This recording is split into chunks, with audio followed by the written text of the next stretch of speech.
Chloe, Allan, thank you so much for joining me on Now We Are Talking TV today to talk about the recent decision to remove Telstra's corporate screensaver, which will benefit the environment. Chloe, can you please tell us about this initiative? Well, last night we replaced the multicolour screensaver with a black screensaver on all computers and laptops across Telstra. And the reason that we've done this is because it's a very good way of demonstrating how we're saving energy. And in fact, the original idea came from staff feedback. So the best way to achieve environmental sustainability really is to conserve resources, and this is one way that we can do that. And previously we've used the screensaver to communicate corporate messages, and it's been great to do that. But now we're communicating a different kind of message, which is about how we can all, as members of staff, save energy. Now, I think it's a really simple message that you can do very practical things to conserve resources. And going back to the screensaver, that's just a very visual and obvious way by which, at low cost, it's very easy to implement, you can make a significant saving in the energy use in the company. Allan, can you tell us what the savings will be in greenhouse gas emissions? When the idea was suggested by our staff, we actually went away and conducted a test on the PCs in terms of what was the actual energy savings. And we saw that the energy savings were quite minor, but when you extrapolate those savings out across 36,000 PCs nationally, the savings are actually quite substantial. So basically the idea was to implement based on those aggregated savings. Allan, can you please tell us what else Telstra is doing to reduce its carbon footprint? Telstra's been in the energy management space since 2000, where we've had an active energy management program to reduce energy, water and waste nationally. This financial year we will have a significant investment in projects which reduce energy, water and waste consumption, in addition to working with our construction groups around ways in which they can implement energy and water saving initiatives within their projects.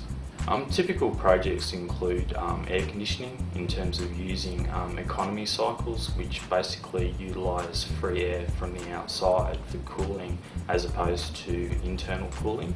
The other focus area is on lighting in terms of ensuring that we're using efficient lighting and also that it's only in use when people are in the area.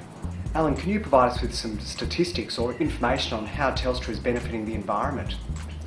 Based on the measured screensaver savings that we observed, we estimate that we'll save in excess of 646 tonnes of CO2 per year, which represents approximately 140 average cars on Australian roads.